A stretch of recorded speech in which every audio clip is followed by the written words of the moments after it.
Bienvenidos de nuevo a Campus Global, el programa de opinión de la Universidad EAFIT. En esta ocasión tenemos, para la alegría de todos, la presencia del profesor Borja de Riquer. Tenemos también la compañía del profesor Esteban Hoyos Ceballos, de la Escuela de Derecho de la Universidad, y la mía, Adolfo León Maya Salazar, de la Escuela de Humanidades, Departamento de Gobierno y Ciencias Políticas. Profesor, ¿cómo está? Y muchas gracias por estar aquí con nosotros esta semana en la universidad. Y bienvenido a Medellín. Muchísimas gracias. Es la primera vez y verdaderamente espero volver en otras ocasiones porque me ha impresionado mucho tanto la universidad como la ciudad. Bien, profesor. Queremos entonces aprovechar su presencia con nosotros y poder ligar una conversación, un diálogo sobre asuntos que nos son absolutamente cercanos, contemporáneos, en unos aspectos muy convergentes en términos políticos y en otros aspectos divergentes por las particularidades de ellas de nuestros países y de nuestras regiones. Profesor, usted acaba de concluir su vida laboral, no académica, en la Universidad Autónoma de Barcelona. ¿Cómo fue su experiencia? ¿En qué contexto se integra la universidad? Cuéntenos. Mire, yo ingresé como profesor en la Universidad Autónoma el año siguiente de su creación. Se crea el año 68, aún en dictadura franquista, y yo me incorporé como un profesor joven investigador en el año 69. Y ahora pues, me he jubilado este verano, es decir, 46 cursos.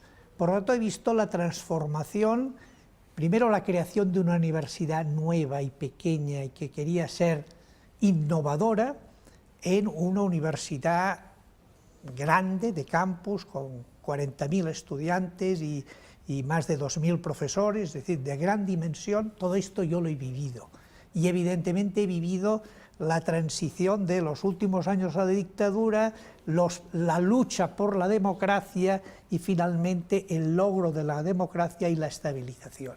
Por lo tanto, mis experiencias como profesor y como ciudadano en este mundo universitario han sido apasionantes. He pasado por etapas en las que había represión franquista y que nos perseguía la policía, sancionaban a profesores, nos destituyeron al rector, hasta situaciones ya de posibilidad de plantear, tanto a nivel organizativo como a nivel del discurso del profesorado y su actuación en plena democracia sin ningún tipo de las limitaciones y coacciones que suponía la dictadura franquista. Por lo tanto, experiencias, todas las que usted quiera y más. Y sobre todo, Esteban, no es un año cualquiera, 1968, es, digámoslo, un año de agitaciones políticas, culturales, sociales, son años contraculturales en Europa y en América Latina también comienzan unos procesos supremamente interesantes, son años muy centrales. Sí, precisamente mi universidad, la Autónoma de Barcelona, como también la Autónoma de Madrid y la del País Vasco, que se crea en aquel momento, las crea el gobierno franquista como universidades de campus fuera de las ciudades, con motivo de la agitación estudiantil, es decir, sacar a los estudiantes revoltosos del centro de las ciudades y llevarlos a 20 o 30 kilómetros, porque así no tendrá su actuación una repercusión en las ciudades. Es un poco el impacto del Mayo francés del 68 que quiere evitarse. Y entonces una de las propuestas es sacar las universidades de las grandes ciudades, que estaban en medio, y llevarlos a campus, y ahí, bueno, ahí quedan aislados del resto de la población. Profesor, yo quiero preguntarle qué cursos enseñó en estos, pues son muchísimos años pues, de trayectoria docente, pero ¿cuáles fueron sus cursos y sus principales líneas de investigación y de trabajo ya como para meternos pues en materia? Yo soy profesor de Historia Contemporánea, he dado sobre todo clases de Historia. Durante muchos años hice una asignatura en primer curso llamada Iniciación a la Historia, en la que era una introducción donde trataba todo tipo de épocas y sobre todo problemas históricos, tanto europeos como también algún americano, y después asignaturas mucho más especializadas sobre la historia española de los siglos XIX y XX, en concreto los últimos años sobre todo sobre Segunda República, Guerra Civil, Dictadura franquista, Transición y Democracia, y también en la misma época desde la perspectiva catalana, es decir, el estudio contemporáneo de Cataluña, poniendo énfasis en la aparición del catalanismo político, ese movimiento nacionalista estrictamente catalán, y la evolución política de Cataluña en el siglo XX, hasta prácticamente la actualidad. Estas han sido las temáticas a las cuales yo como docente me he dedicado, y también mi investigación ha ido por esas líneas. Yo empecé investigando sobre todo la historia del catalanismo político. A partir de ella me fui un poco al antagonismo, al nacionalismo español, y plantear el tema de la construcción de las nuevas identidades en el siglo XIX y XX, es decir, las nuevas identidades nacionales ya en el marco del liberalismo y del capitalismo. ¿Cómo es que hay esta confrontación entre, digamos, la visión de España y la visión de Cataluña? Eso llevado desde el XIX hasta el siglo XX, poniendo énfasis en temas como el proceso de nacionalización español. Yo defiendo una tesis de que es un proceso de nacionalización muy débil, con una capacidad de penetración social muy reducida, y eso es lo que explica el éxito del catalanismo como contrapartida. Y después me he centrado bastante en la época, sobre todo de guerra civil, franquismo y democracia, y tengo pues publicaciones tanto de investigación como de divulgación respecto a estas temáticas. Bien, siglo XIX y siglo XX que nos vinculan por rupturas políticas, la vida colonial que se experimenta entre nosotros, que se rompe en el siglo XIX. El siglo XIX es un siglo fundacional en términos de las estructuras jurídicas y políticas entre nosotros, el siglo XX igualmente de unos procesos de debilitamiento de esas estructuras o de fortalecimiento. Profesor, en esa línea, ¿qué importancia advierte usted de la historia y la memoria para dar cuenta de los procesos políticos de los pueblos? ¿Cuál es esa importancia? ¿Por qué es fundamental esa lectura del pasado y la construcción de una memoria política, una memoria cultural entre los pueblos? Yo pienso que es fundamental que los historiadores seamos capaces de divulgar con eficacia, y por lo tanto que llegue a un gran público, cómo el proceso, digamos, de transición del liberalismo a la democracia auténtica es un proceso largo, duro, violento, contradictorio, nada fácil. Es decir, que nadie nos ha regalado la democracia, sino que la democracia se ha conseguido a base de luchas, de sacrificios, de muchas víctimas, tanto en Colombia como en España, como en la inmensa mayoría de los países. Es decir, la democracia nunca ha sido una cosa otorgada, ni por el hecho que haya una constitución que se llame democrática, quiere decir que en ese país es democrático. Hay que analizar cómo funcionan realmente las constituciones. Yo en mis clases siempre he explicado a mis alumnos, mira, repasen ustedes las constituciones españolas liberales, desde la Constitución de Cádiz, formalmente son muy bonitas. Analicemos cómo se aplicaban. Verdaderamente las libertades, los principios que aparecen ahí, los ciudadanos los vivían. Todo el mundo tenía el mismo acceso a la justicia, a las libertades, etcétera, o se mantenían unas desigualdades porque allí no había una práctica política real de que todo el mundo tuviera los mismos derechos. Pero eso no solo en el siglo XIX, en el siglo XX. A diferencia de los juristas, los historiadores no nos detenemos en el debate de las constituciones, sino si funcionan o no. Le pondré un ejemplo muy sencillo. En Barcelona, en la ciudad en que vivo, durante la época de vigencia de constituciones liberales del siglo XIX, el 75% del tiempo estuvieron suspendidas las garantías constitucionales. Por lo tanto, los ciudadanos de la provincia de Barcelona, la más poblada de España, 2/3 del siglo XIX, la Constitución era papel mojado, porque las autoridades, sobre todo los capitanes generales, ejercían una censura de todo. Censura que llega incluso a cosas como hacer elecciones en estado de guerra sin que se sepa cuáles son las listas de los candidatos. Ya me dirá usted qué tipo de elecciones se pueden hacer. No hay propaganda, no se sabe quién son los candidatos. Eso en un régimen teóricamente liberal. Pues eso es lo que los historiadores entramos a fondo.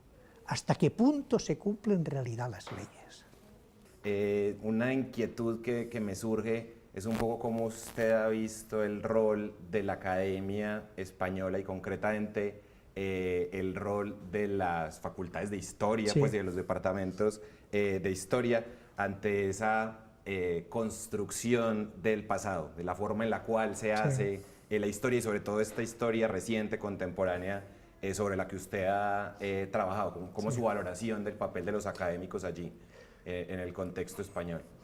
Yo creo que, haciendo un balance global, el mundo de los historiadores españoles, no solo de los contemporaneistas, sino todos, ha experimentado, digamos, una madurez y una renovación significativa en los últimos 30 años.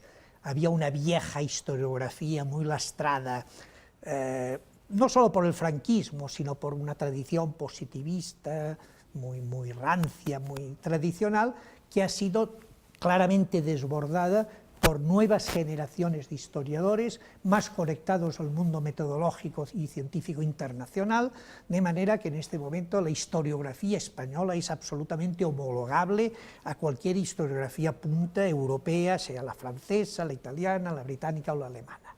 Y ahí ha sido básicamente la universidad, los universitarios, las nuevas promociones de los últimos 30 y 40 años. ¿Eso qué ha significado? Ha significado verdaderamente dar un vuelco a las interpretaciones. Evidentemente el franquismo había sido una hipoteca que impedía divulgar ciertas visiones, en general de toda la historia contemporánea, porque entre otras cosas pues el franquismo empezaba condenando ya la Constitución de Cádiz porque los grandes males de España habían venido con el liberalismo y después los otros ismos, el socialismo, el anarquismo, el comunismo, todos los ismos eran condenables. Pues claro, frente a eso ha reaccionado, digamos, las nuevas generaciones de historiadores haciendo una historiografía seria y también comprometida en el sentido de plantear las grandes contradicciones y los grandes problemas que ha tenido la historia española y que aún, en buena parte, aún se viven como herencia de... Aún vivimos muchas herencias del franquismo. Y eso hay que explicarlo.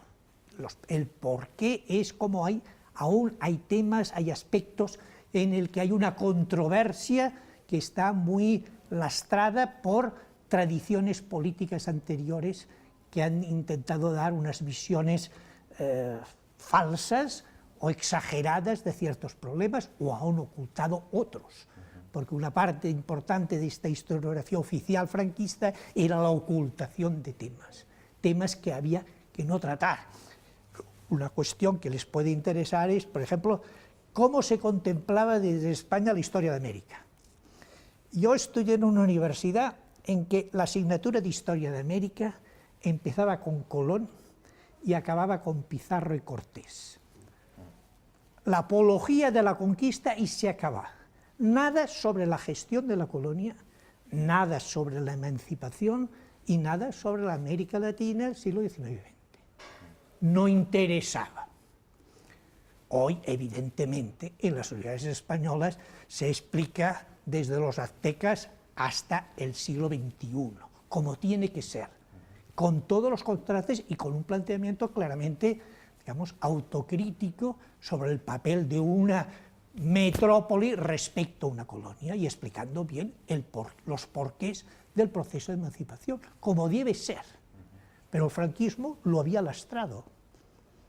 Le interesaba destacar solo el gran papel de España en América, evangelizadora, convertidora en católicos de toda la población americana, etc. Y ahí se acababa.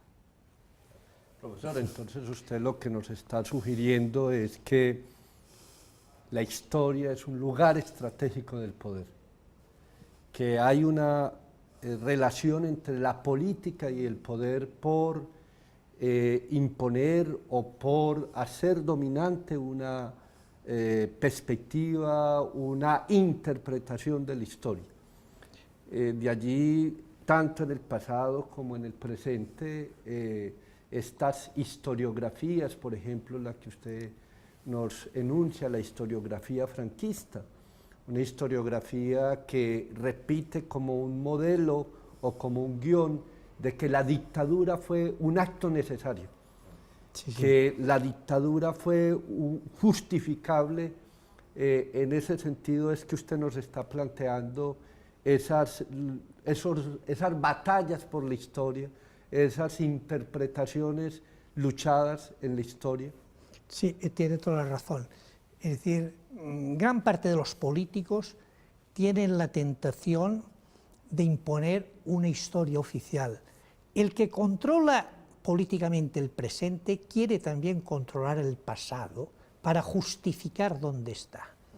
Y por lo tanto hay la tentación de convertirse en guardianes de la historia, de una historia ortodoxa, auténtica, que justifica y por lo tanto oculta muchas cosas, justifica a quien tiene el poder con la pretensión de perpetuarse. Frente a eso hemos reaccionado los historiadores. La historia no puede ser dictada por los políticos, no puede haber historias oficiales. La historia es un debate científico, es un debate en el cual los historiadores, con el máximo de rigor, con documentos, escritos, orales, aportamos nuestras tesis interpretativas que siempre son sujetos a debate, a discusión, a corrección y enmienda cuando vengan otras aportaciones que las modifiquen. Y por lo tanto eso es un patrimonio colectivo. No puede ser del gobierno, no puede haber una historia oficial porque cambia el gobierno y ¿qué? Otra historia oficial, no. Hemos de sacar de manos de los políticos y del poder la historia para convertirla en una cosa que elaboran evidentemente los profesionales, pero que divulgan y que se asume como memoria colectiva. Y aquí hay el tema de memoria e historia. La historia es, para entendernos, la memoria colectiva, compleja y diversa. Otra cosa son las memorias individuales. Las memorias individuales responden a las tradiciones de cada uno, mi origen social, mi familia, dónde nací, mis creencias, y esa es una memoria subjetiva, que puede ser diferente de la de usted. Por lo tanto, la memoria personal puede ser diversa, y sobre todo en temas conflictivos, hay memorias personales enfrentadas. Ustedes en Colombia lo saben perfectamente. La memoria sobre la conflictividad de los últimos 50 años está absolutamente fragmentada personalmente. Se piensan cosas muy diferentes. Entonces ahí viene el reto de los historiadores. ¿Cómo frente a esta realidad de memorias enfrentadas aparece el científico que intenta reunirlas, reinterpretarlas, de manera que todas entren, pero matizadas, desapasionadamente, y de manera que se pueda entender a todos, a los unos y los otros. Ese es un reto, sobre todo cuando se intenta hacer una interpretación sobre una guerra civil o un conflicto tan largo. Ustedes, los historiadores colombianos, tienen un reto muy grande a explicar qué ha pasado desde el Bogotazo hasta ahora. Yo, a propósito de esta respuesta, tengo una inquietud relacionada con el rol que los medios de comunicación pueden jugar en ese proceso, porque a veces siento que los políticos, como usted lo señala, son mucho más exitosos haciendo uso de esos medios para construir su propia versión o su historia oficial. Quisiera conocer como su impresión como sobre el rol de los medios de comunicación en la construcción de esas luchas por la interpretación de los acontecimientos pasados, y quizás la experiencia española nos puede iluminar ese punto. Es un tema muy importante, porque hoy los medios de comunicación tienen una capacidad de penetración social y de creación de opinión muy superior a la academia o a las escuelas. Aunque no nos guste la capacidad, digamos, de influencia de un programa de televisión que tiene millones de espectadores, pues es mucho mayor que un profesor universitario que tiene 40 o 50 alumnos en aquel momento. Por lo tanto, allí sí que hay una responsabilidad, yo diría triple. Por la parte de los historiadores, de los profesionales de la academia, exigir rigor e intervención en esos programas. Esos programas no los puede hacer cualquier divulgador, publicista o político. Tienen que tener una supervisión rigurosa por parte de académicos, porque si no se puede estar haciendo propaganda política subliminal con la excusa de que hacemos historia. De hecho, estamos haciendo una determinada visión ideológica de los hechos del pasado. Por lo tanto, la exigencia a los medios de comunicación de rigor. Y ese rigor viene pues que hayan asesores, intervengan y que impidan que se vaya hacia visiones que no responden a la realidad. En segundo lugar, la responsabilidad misma, podríamos decir, de los políticos. Permitir que eso se haga sin la censura e intervención política, sin las presiones políticas. Es evidente que hay canales públicos y privados y que no se puede fiscalizar tanto desde las instancias políticas a un canal privado, pero sí se le puede denunciar por lo que hace. Es decir, en España nos hemos encontrado con algún canal privado y algún público que ha sido de alguna manera denunciado por el colectivo de historiadores diciendo: esta serie de programas históricos no responden a la realidad, responden a la ideología de arriba que pretende dar esta visión determinada de la transición o de la guerra civil, lo que sea. Y por lo tanto ahí la academia tiene que censurar digamos, el control que pueden ejercer ciertos políticos o incluso sectores, digamos, más privados, que pueden tener sus intereses también a la hora de divulgarlo de una determinada forma. Y después crear una cultura ciudadana, a ser posible el máximo de crítica, que no acepten cualquier cosa porque salga en la televisión, eso sea verdad, sino que adopten actitudes digamos, de planteamiento crítico y de no asimilación pasiva. Todo lo que dice la televisión es cierto. Entonces, o ponemos unas ciertas defensas frente a estos mensajes, o si no, la gente quedará... Es otro tipo de adoctrinamiento más hábil, más sutil, pero que puede adormecer a las poblaciones y evitar que tomen conciencia de ciertas cuestiones. Esteban, el profesor Borja nos plantea un reto que trasciende sociedades y regímenes, y es el reto por la democracia en las academias y en los medios, que son dos actores muy sustantivos dentro de cualquier realidad contemporánea. Y eso sin duda se convierte en una situación crítica, en tanto que una preocupación que ha sido muy reiterada es en los medios y en la academia por ganar cubrimiento. Es decir, se convierte como si la preocupación fuese por la tecnología, por la capacidad de cubrimiento, pero hay un absoluto descuido en muchos medios y en algunas academias por la capacidad de tratamiento. Yo creo que ahí hay una necesidad en procesos de transición, en procesos de otras realidades, otras conexiones entre los actores sociales hacia la capacidad de tratamiento, de lectura, de comprensión de las realidades. Estaríamos en esa yo creo línea. que ese es un tema fundamental. Es decir, tiene que haber una colaboración entre profesionales de los medios de comunicación e historiadores para que el mensaje llegue con el máximo de eficacia, de atractivo, y por lo tanto se pueda divulgar. Y ahí tiene que haber esta colaboración. Es decir, yo he participado como asesor en bastantes programas de historia en Televisión de Cataluña y Televisión Española. Y algunos programas han tenido un cierto éxito. Algunos programas eran realmente complejos.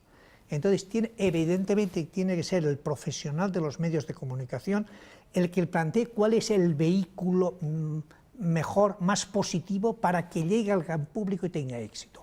Pero el historiador lo que tiene que hacer es vigilar que los contenidos respondan realmente a los planteamientos historiográficos. Entonces, tiene que haber una síntesis entre el trabajo de los dos.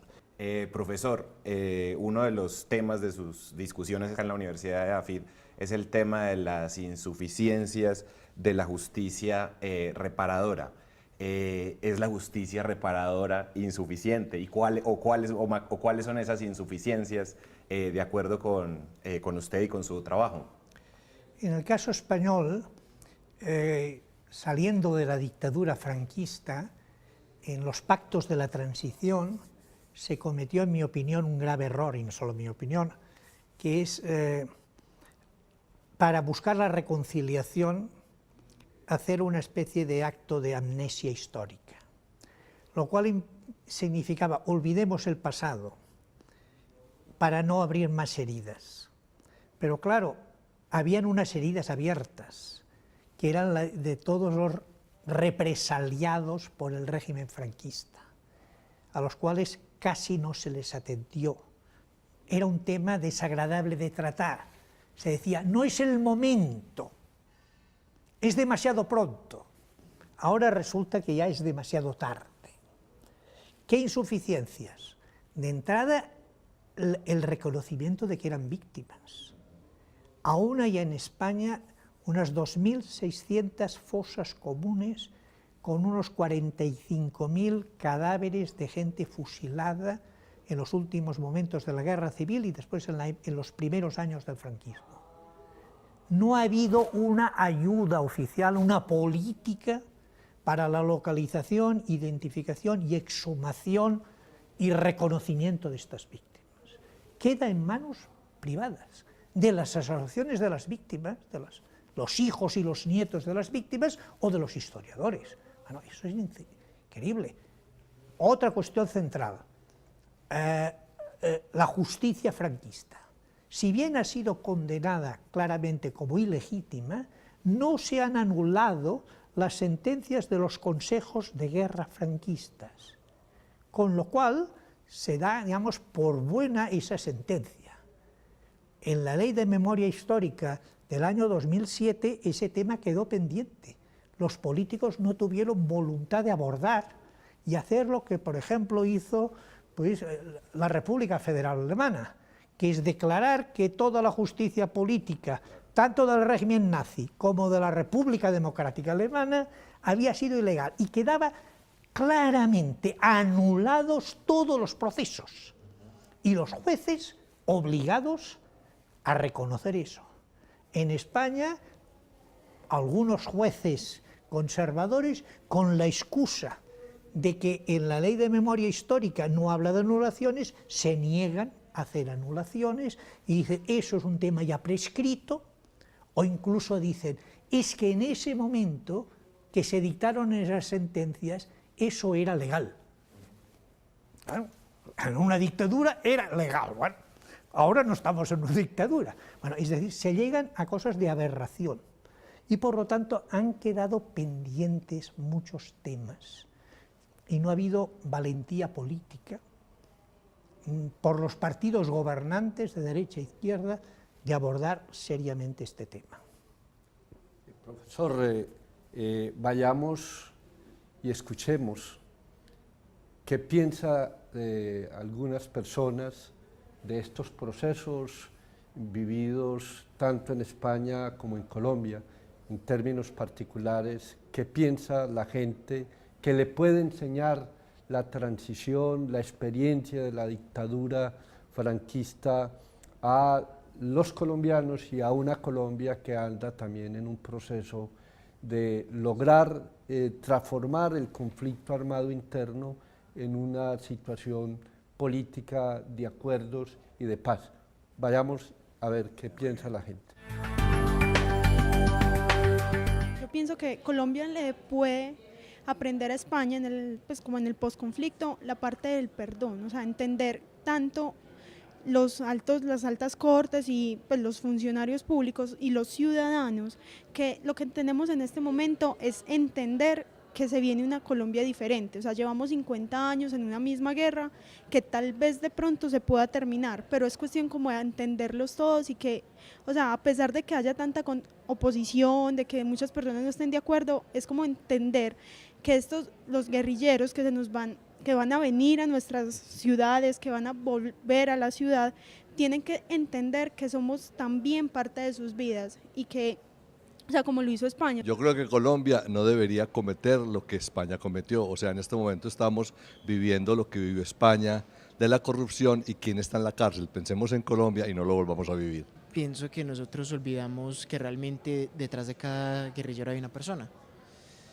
Y utilizo esto en cuanto a que mientras duró el proceso con ETA, no siento que hubiese una resistencia tan alta de integración para los etarras como la puede haber hoy en nuestro país. Es un proceso muy largo, desde hace mucho tiempo España está transitando este camino, o sea que lo que nos espera a nosotros es mucho tiempo y mucha paciencia y un camino bien recorrido, aprendido de esta experiencia española.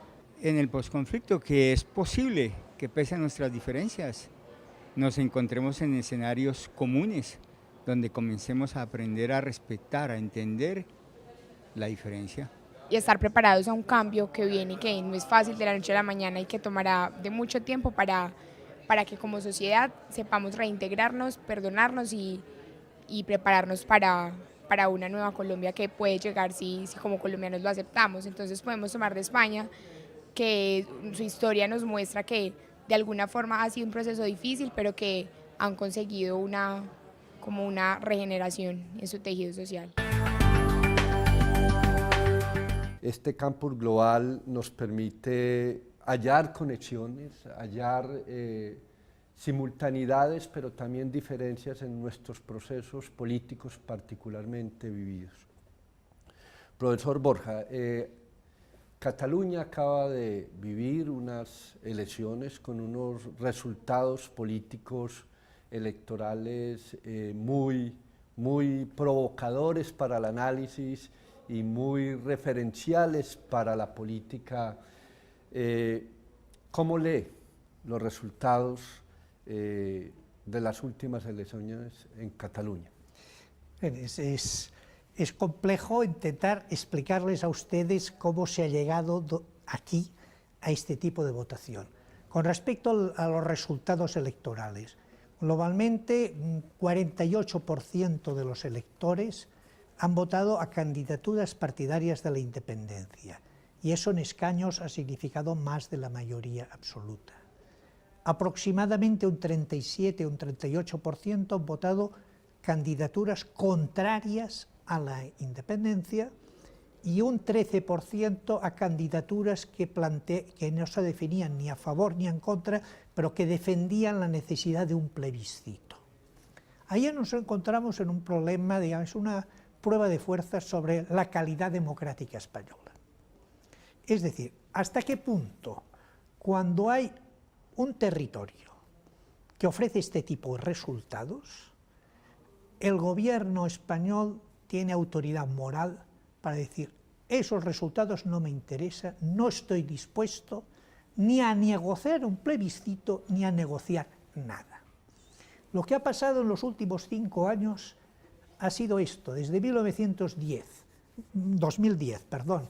que hubo una sentencia del Tribunal Constitucional Español que de alguna manera erosionó notablemente el proyecto de autonomía catalán del nuevo estatuto, y fue una sentencia muy política, porque uno de los problemas también de la vida política española ha sido la politización de la justicia.